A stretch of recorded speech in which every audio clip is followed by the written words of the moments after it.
Been pretty good here. I want you to think to yourself, do you believe in ghosts? I mean, hell, it's Halloween, right? Yes. Why not? I'm sure a lot of us have maybe had some things happen before, maybe seen some things. Well, look, we're going to go down into the French Quarter tonight, into this madness. We're going to tell some creepy stories, and we're going to learn why I think New Orleans is the most haunted city in the United States. I want to thank all of you for choosing Grayline this evening. My name is Todd. I'm going to be your tour guide. Now I'm an officially licensed tour guide with the city of New Orleans. God, what does that mean? Well, that means I paid a lot of money, I took a really hard test, and I peed in a cup. I did all those things. Nobody gave me a card. I know, right? There you go, right? Just a couple housekeeping things. So you got to realize this is one of the most difficult nights of the year to do a tour. Okay, this is real important that you hear this. This is one of the hardest nights of the year to do a tour. It's crazy out there. You got people yelling, people drinking, having a good time, and that's awesome. We're going to blend into that. But please, just as much as you can, don't talk a lot with each other. Just kind of huddle in close, and that way you get to hear what you paid for. Secondly, this is a walking tour, all right? So you've seen the sidewalks of the French Quarter. They stink. Please use extra careful attention to where you step. But the number one rule, the most important thing, this is non-negotiable. If you do not follow this, I got to kick you off the tour. Guys, have fun! All right. So, before we kind of get into the ghost stories and all that, we kind of got to lay down a real quick basic history, all right? We'll make it as painless as possible. The year is 1682. You got King Louis XIV, who's king way over in France. Now look, he's got territories up towards Canada, he's got territories down in the Caribbean, and he hears of this massive river flowing through the middle of the New World. He says, wait a minute. I can use that river to connect my property in the north with my property in the south. That means money.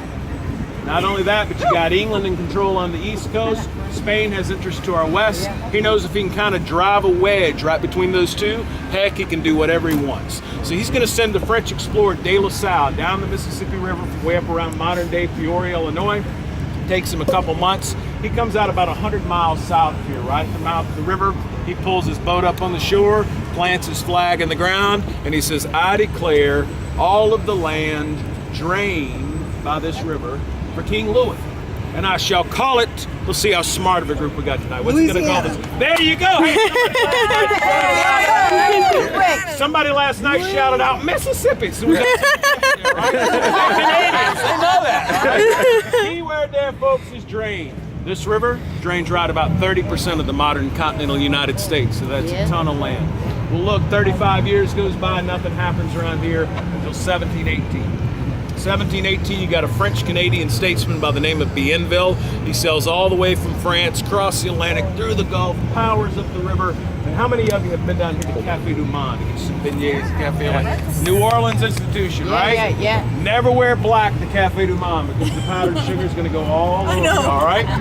Right down here where the French market sits, they see these Native Americans who have set up a trading post. And they say to themselves, well, these guys know what they're doing. Let's just copy them and put our city right on top of them. One little problem.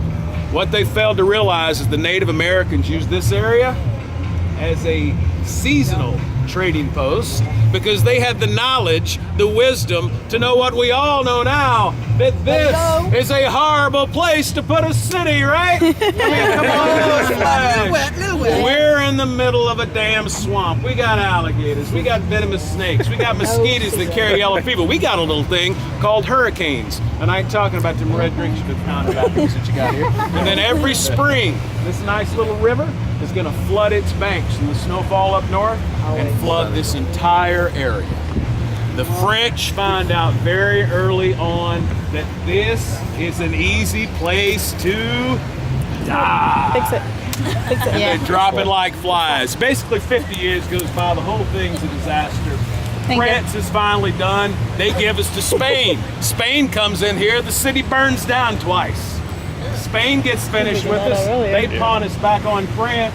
France turns right around and sells us to the United States for a cool $15 million. Best real estate deal in all of history. Now the U.S. comes in here at the perfect time because it's the Industrial Revolution. We have things happen like the steamboat, the invention of the sugar, granulation of sugar process, the invention of the cotton gin.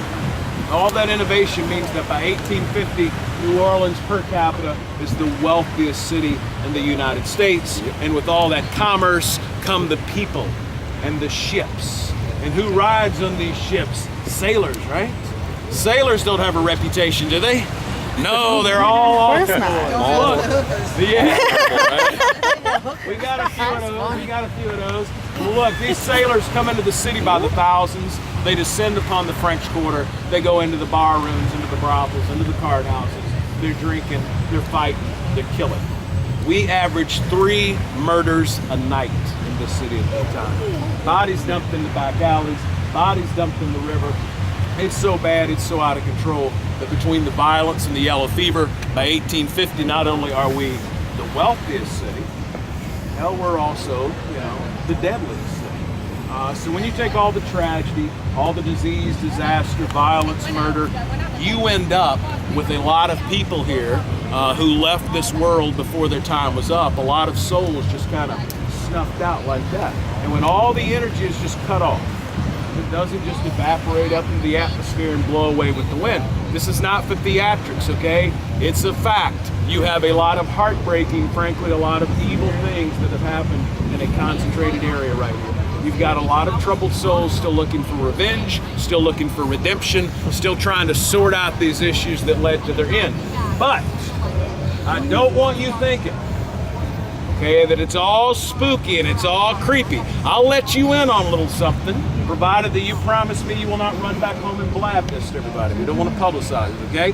But New Orleans has never been a Puritan, straight-laced kind of place, okay? You find that a little hard to believe, but this has always been a town of people who like to dance, drink, party, carry on, have a good time. These are people that when they die, they don't want to line a tube. They want to stay down here in the bars and music clubs and party it up with all of us. So we've got a lot of good, positive energy here. I will tell you folks, this is a historical ghost tour. Nobody is waiting around the corner to jump out and grab you.